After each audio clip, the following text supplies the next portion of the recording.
Hey, what's up guys? Welcome back to the channel. So today what I got going on is I'm actually polishing this 91 convertible.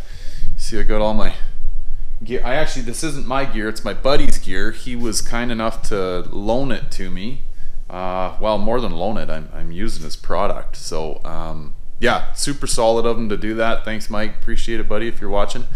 And he gave me some tips and tricks on how to go about doing this, because to be honest with you, I've only ever messed around with polish and paint at a really high level.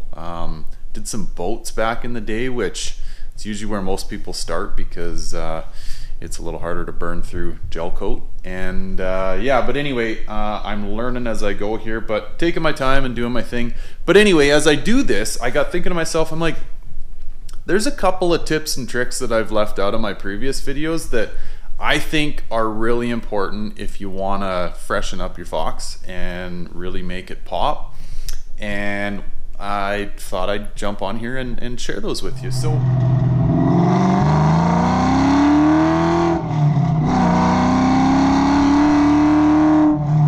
and stick around to the end, because I think the last one is probably the most important, and it's the easiest out of all of them by far. So first and foremost, your paint, right? Even the worst paint can be brought back to life, okay? And now, not that I started off with the absolute worst paint, but this car was, well, the paint hadn't been treated all that well, but it had a really good foundation, good base. I'm gonna try, I hopefully can show you what I'm talking about here. So essentially, right about here is a line where this half of the car has been polished with like proper products, proper polisher, yeah, just using the right tools, okay? This half of the car, from this line over, has actually been polished as well, but not with the best machinery in the world, okay?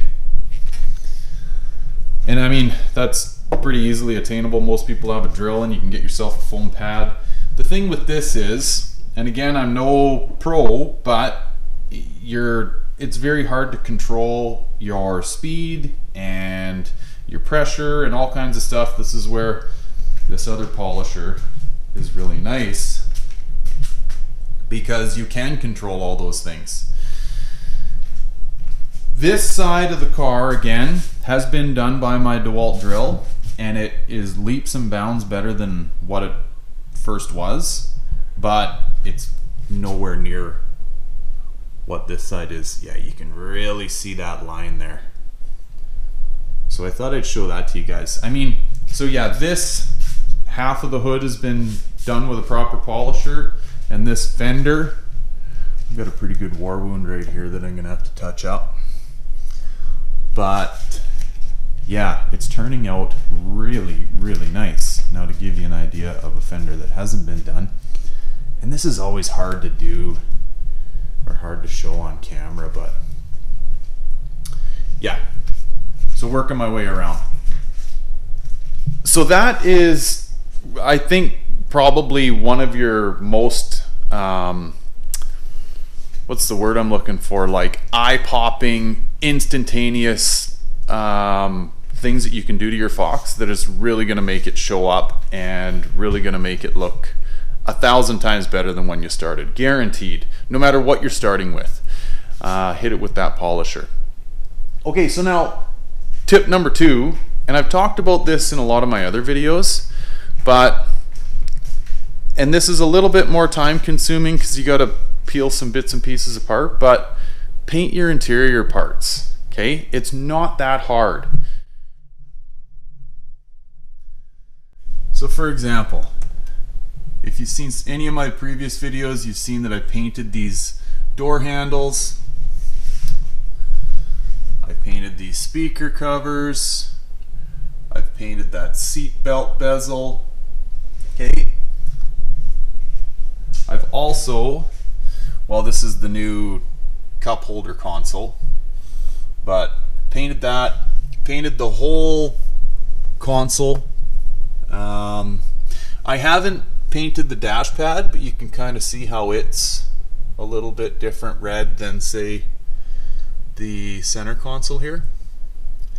My speaker, door speaker covers did get a fresh coat of paint, and the kick panel, and actually these door sill plates are brand new. But yeah, you can see it really, really freshens things up, right?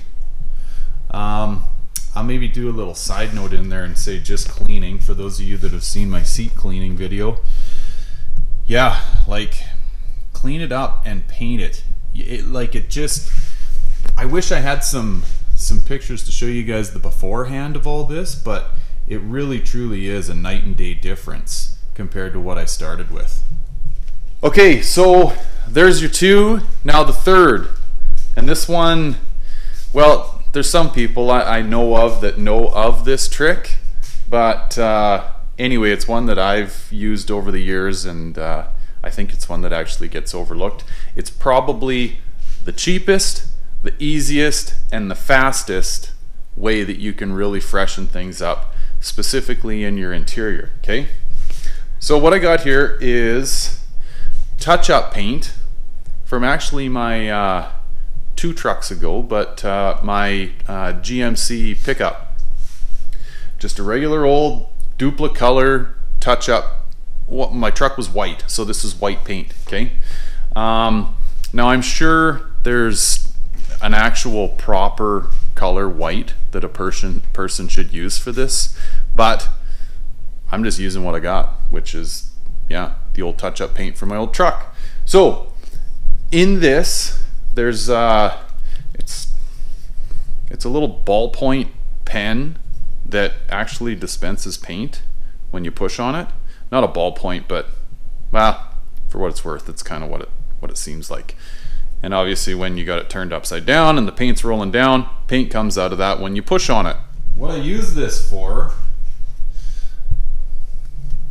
is freshening up your vents, or your vent like on off, and your little indicator whether or not your vent's open and closed. Like quite literally, I just paint those with one of these touch-up white paint pens, because these get like super faded over the years, especially the on-off wheel, or the white portion of that, because it gets hit with filthy oily fingers and just gets worked over the years. So yeah, all I do is literally just paint around the edge of those little squares for your open signal and your closed signal or sign. And yeah, you can see it brings them back to brand new standards, right?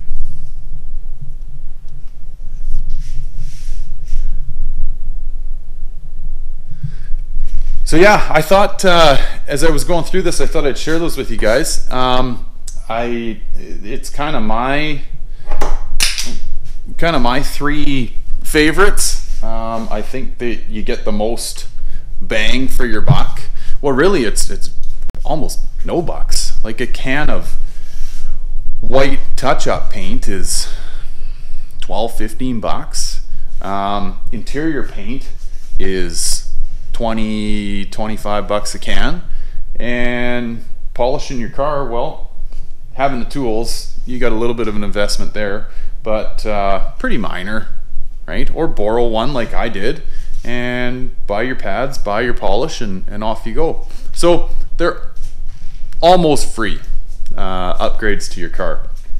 I should throw one more little tidbit in here for you guys. So you might have noticed when I had you in the car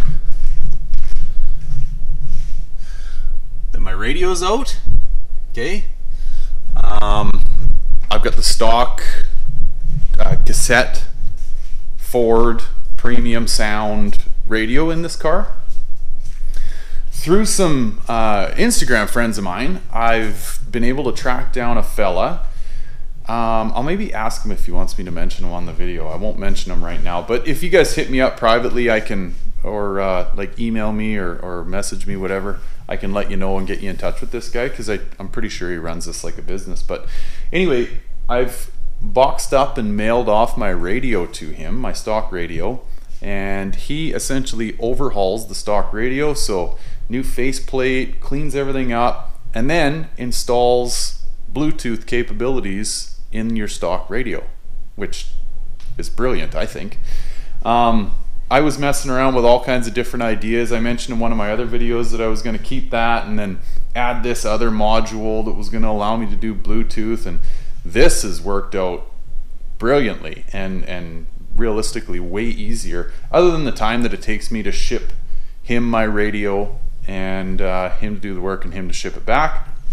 But yeah, I've put it in the mail and it's on its way to Indiana, I believe.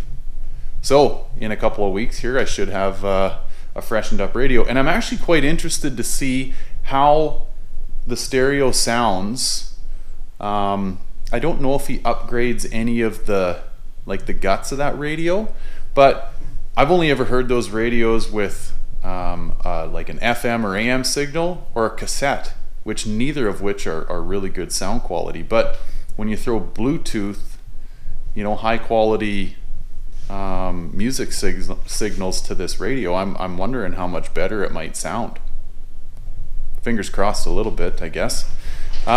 So yeah, that's that. And then, oh, one more quick little update. I found a fella that was getting rid of some 355 gears, so I got some gears in the mail too for this car. I'm gonna be going down to my buddy's shop to do that. I'll try and drag you guys along for the journey. Maybe it's a little tough to do a how-to gear install, but I'll see what we can do. At the very least, you guys will really get a kick out of seeing his shop. It's like a museum, in a good way though, like hot rod shop museum. I'll drag you guys along and introduce you to him. So that's what's coming up. So anyway, guys, thanks for tuning along. I hope these tips and tricks help you out.